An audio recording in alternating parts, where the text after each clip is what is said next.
Obviously, a good win for the boys on Saturday night. Second quarter, not our best, to come out of there with an interception. We had to punt, and we got stopped on a 4th down, 3 drives, kind of stifled. Was not the best football that we were playing at that point in time, but I thought our guys did a really good job of bouncing back and doing what they do in the second half. They're phenomenal at it, and they are able to recover pretty quickly and get back out there and just understand the game plan and execute at a high level. It's been really exciting to watch them just continue to do that and have that trend into the second half.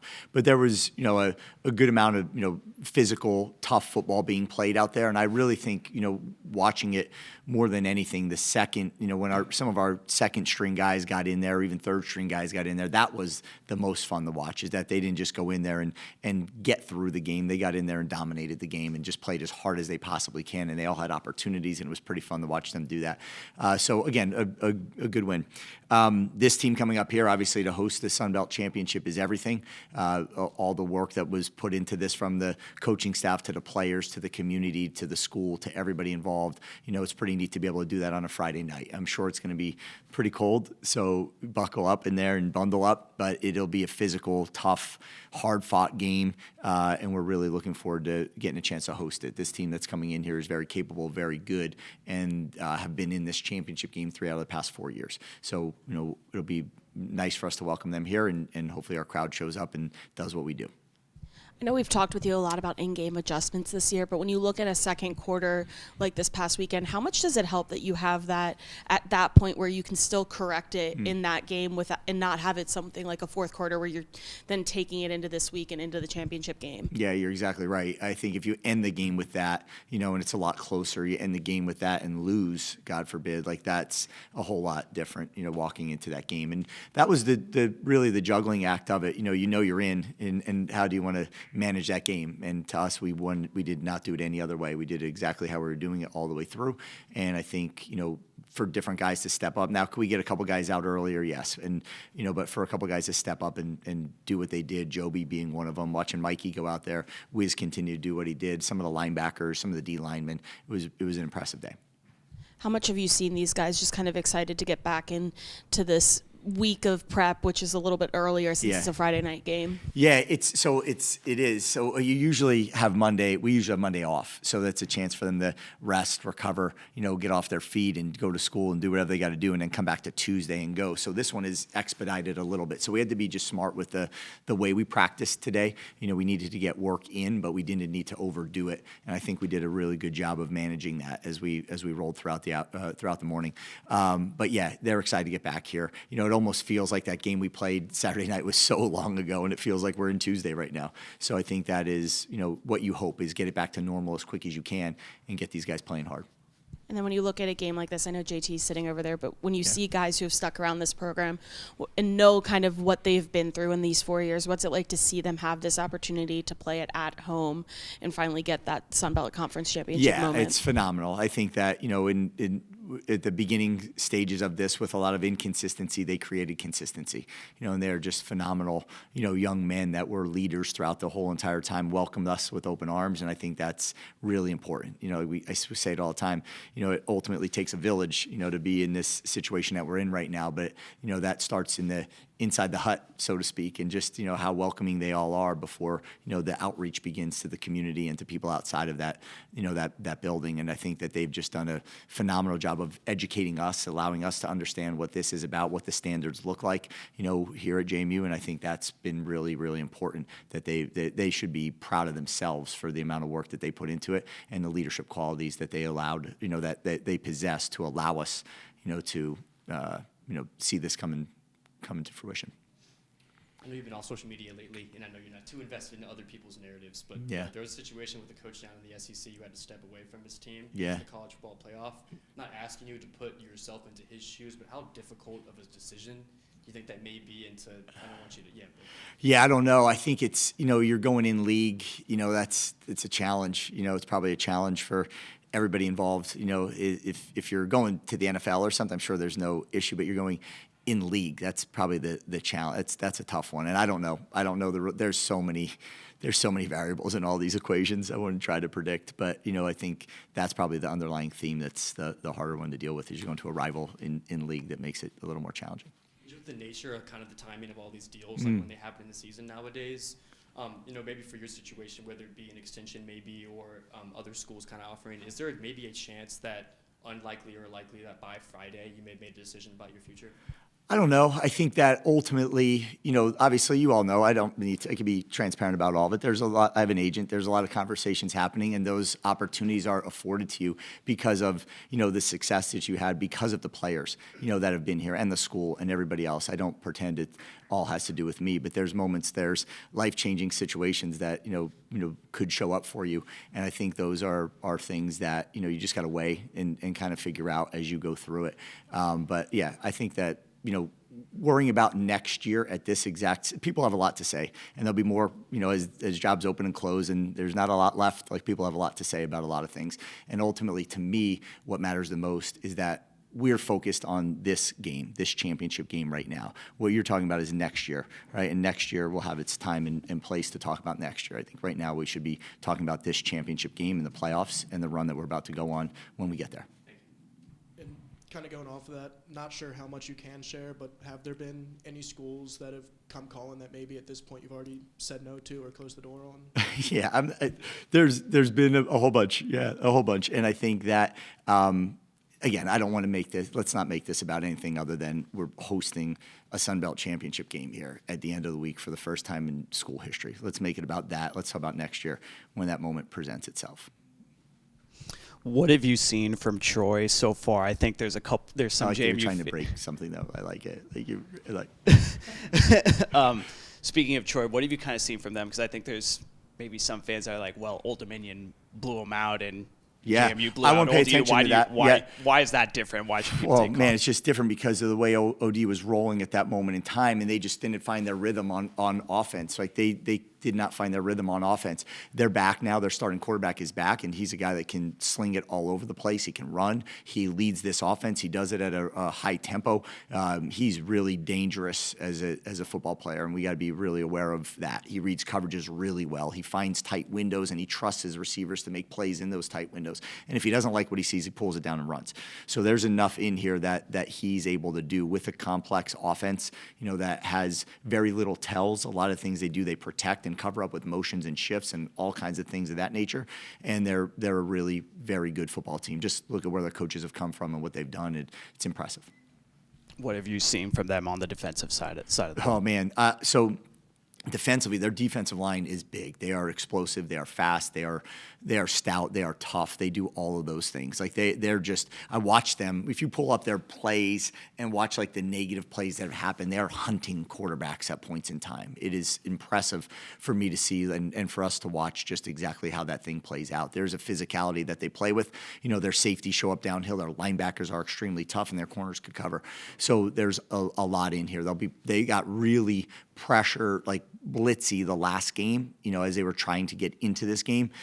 So I'm pretty sure that we'll see a whole lot of that. You mentioned on the call just now that you see a lot of Washington State with them. Mm-hmm. How beneficial is seeing a non-conference opponent that you can apply? But they mix between two. So there's some like middle of field safety stuff, like a third safety sitting over the middle of the field that has a ODU flair to it. And then they also get themselves into the spot where there's a lot of twist game inside off the center and the guards, especially with pools. There's a lot of that stuff that shows up. So I think that's the things that we just got to be hyper aware of, is that we've played teams like this that put us in that spot.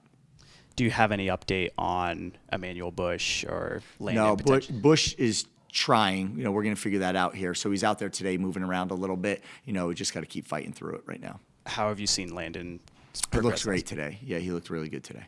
Yep.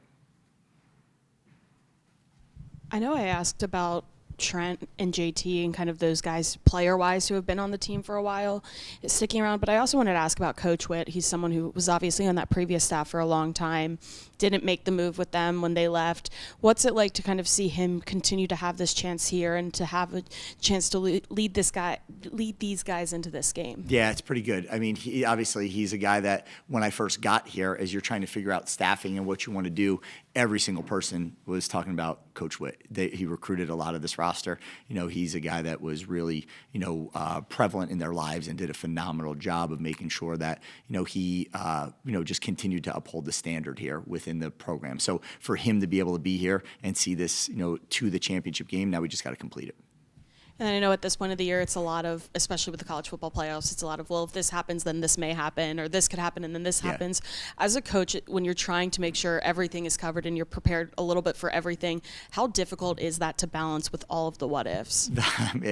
I just think these guys are the best. I said it, and I think the game was a microcosm of it. When you have 2 onside kicks, you have a fake punt, you have a flea flicker, you have a reverse, you have a double pass, you have all these different things. That to me is like the ability for them to avoid all of those things and handle all those things and still get to what needs to be done is what impresses me about them. And that's what we talked about, through rankings, through the ability for, us to be in the playoff, for coaching changes, for all the things that are thrown at them. They just continue to keep the thing. And that's what I think, this senior leadership from JT and everybody else is going to, certainly shows you, is that they're the ones leading this team. It's not a coach-led team, it's a player-led team. And when you have that, it's pretty special.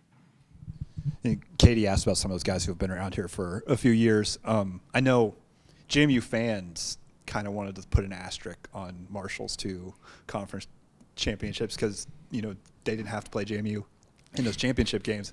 Did any of the guys that have been around for a little while have any reaction to it being Troy that you get to play? I don't think so. I think that it's whoever we were playing, they're just excited to be in this game and to be able to have an opportunity to represent our program at home, in the championship game. I didn't hear anything. You could ask JT when he gets up here, but I don't know that anybody was like, hey, it's Troy. I think it was, hey, this is who we're playing. The teams change quite a bit from year to year, and I think that it's just important that we understand who we are, and the opportunity we have. And you're not going to like me going back to questions about jobs, but you look at Marshall was in a situation last year where their coach didn't have a contract extension or anything. They obviously handled that very well. I think maybe there was a similar situation here in basketball a couple of years ago where I think it was just kind of out on the table for everybody in the locker room to know what was going on. Is there more of that these days than maybe 5-10 years ago that just everybody knows where everything stands? I'm pretty sure, and I think it starts with these 2 are on their phones right now typing away. Everybody's it just is what it is. You're attached to this thing, you're all over it, you're listening to anything anybody says. Some of it may be true, some of it may not be true. That's just what it is. It's the world that we live in. Everybody has a voice, and anybody with a little bit of information can get it out there however they feel they need to get it out there. Whether verified or not. But I think those are important things. I think all these guys are very mature in the process. I think everybody understands that each year's team is just going to be a little bit different from year to year. And I think it's about, I said it to our team way back when, but the hourglass is turned over and that sand is falling out. Instead of worrying about who's here, who's not here, how does this work, how does that work, what are people saying, and start to diminish the time, let's invest even more in each other just because we know that it's running out. And I think that is the most important thing that we could do is have real conversations within our locker room and everybody be on the same page and just continue to pour into each other because eventually that final little grain of sand falls out and that's the completion of that year's team. And I think it's important that you know that you gave it everything you had along the way. You saying back and during fall camp that you told me this team has a different vibe about it, just a different feeling. You could tell. I think you said that to me as well, and I think we were both right. We were both right. Yeah. What was it then? I guess I can give my answer too. Yeah. What was it for you that I guess you could feel that was different maybe than last year's team that you thought this could be come to fruition? Well, there's just a different amount of buy-in that happens in year 2. There's a different amount of comfort and understanding of how things work that happens in year 2. It's just natural. And I think, again, the first year, we were all new, basically, right? And not JT and Trent were here, but the program was going to be new, so everybody was going to be new to each other.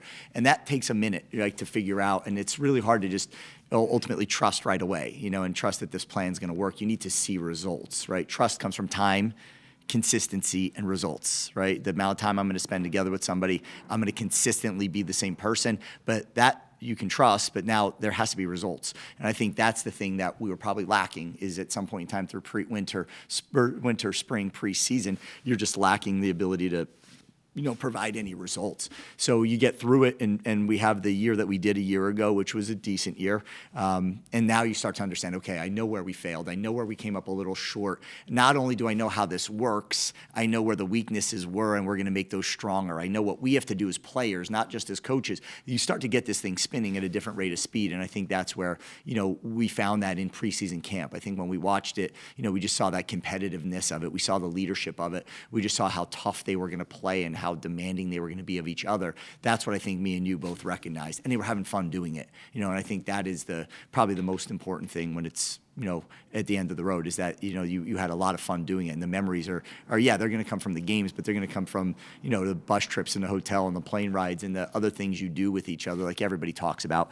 And I just think when you could know who each other are and realize you all got each other's backs, from coaches to players, and that we really are committed to each other in a really strong way, I think that allows there to be a little bit of vulnerability, which allows you to give a little more and not be afraid to put it on the line for each other, as opposed to protecting yourself because you don't know who these people are. That's probably what we identified, and then from that grew confidence, and that confidence eventually led to the results, and the results eventually led to where we are here today. We've talked a lot about finishing, and unfortunately last year's team wasn't able to finish like this year's team has, finding different ways.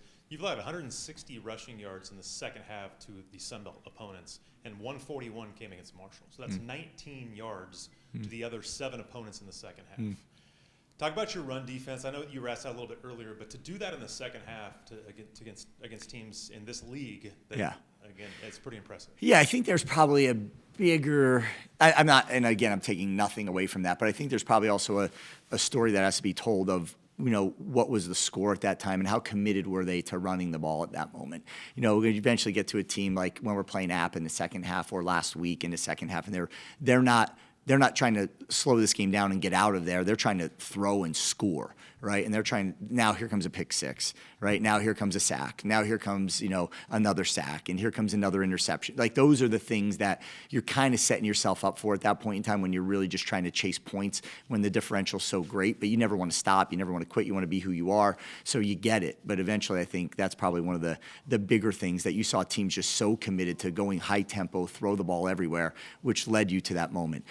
Marshall, when you're in a closer game, Washington State, when you're in a closer game, they're committed to running it in the third and fourth quarter. Obviously, those numbers show up just a little bit differently. So it's really dictated. The defensive run stopping is almost, in the second half, is almost dictated by the offense and the point differential that we have at that moment.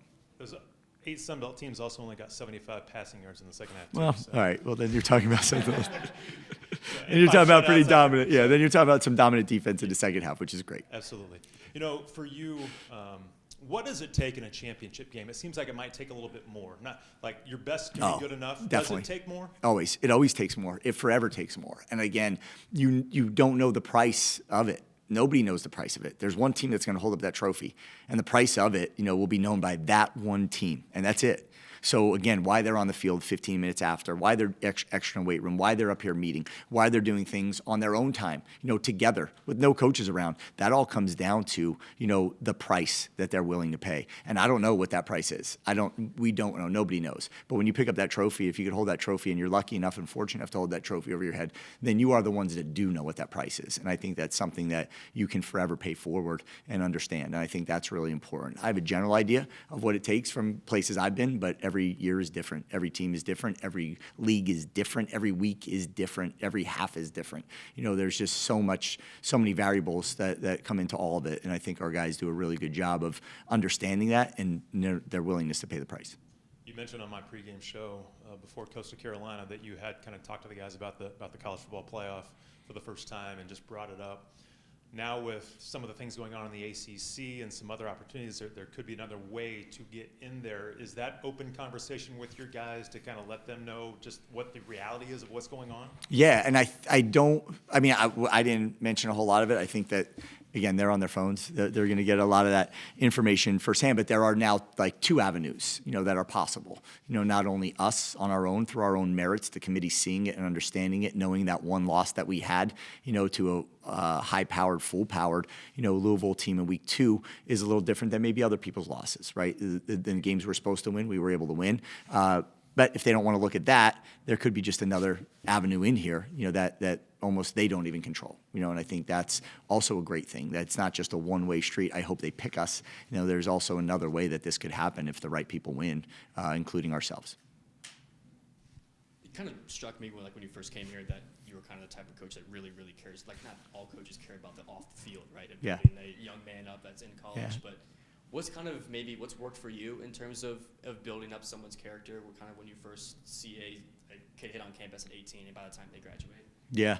Well, it's really cool because the last home game we had here, right, there was a kid from Johns Hopkins on the sideline, right, that I coached in 2005, right? Then there was 4 or 5 kids from Salve that I coached, back in 10, 11, 12, and then there was 2 kids from Assumption here, and then there were also Holy Cross kids here.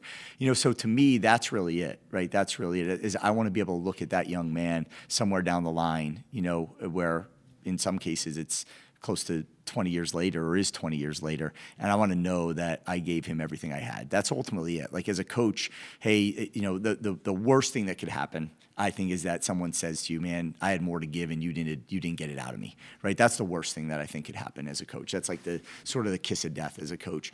Them saying, hey, you were really hard on me. I didn't understand it at the time. I do now. Those things are all, really, those you could live with. The one of, hey, I had more to give and you just never challenged me or pushed me. You never helped me become the person I should have became, not only on the field, but off the field. That's the one that would be challenging to live with. And I think that, to me, comes from watching Senior do it, all his years in high school and help those young men, help those boys become young men. My job is to help these young men become men. And that is something that is ultimately my, due north or true north in this whole profession.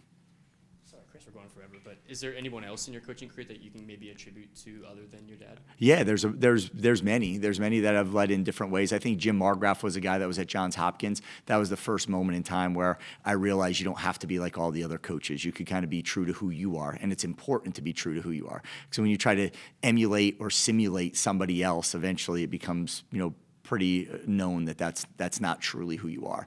I can only be me, and that was the first time, I think, in 2005 and 6 and 7 and 8, however many years I was there. That was sort of the first moment that I realized I could be me. I could be who I'm supposed to be and connect how I feel is appropriate to connect, as opposed to trying to be somebody else. That's 5 years into your coaching career, but I think the whole time prior to that, you're trying to figure out your voice and who you are. And I see so many coaches just try to be like the guy that they learned from, and only that guy, and handle everything the exact same way. And that's a challenge when things get tough. I think you just got to know who you are, and just really make sure that you keep that at the focus and the focal point. And it doesn't work for everybody. It doesn't work for everybody on the team. No coaching style does.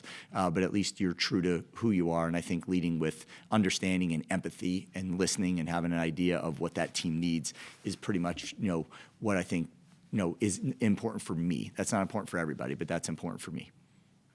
Coach, last one. How important is this fan base for this team, especially the students, especially the way they were the second half of the season?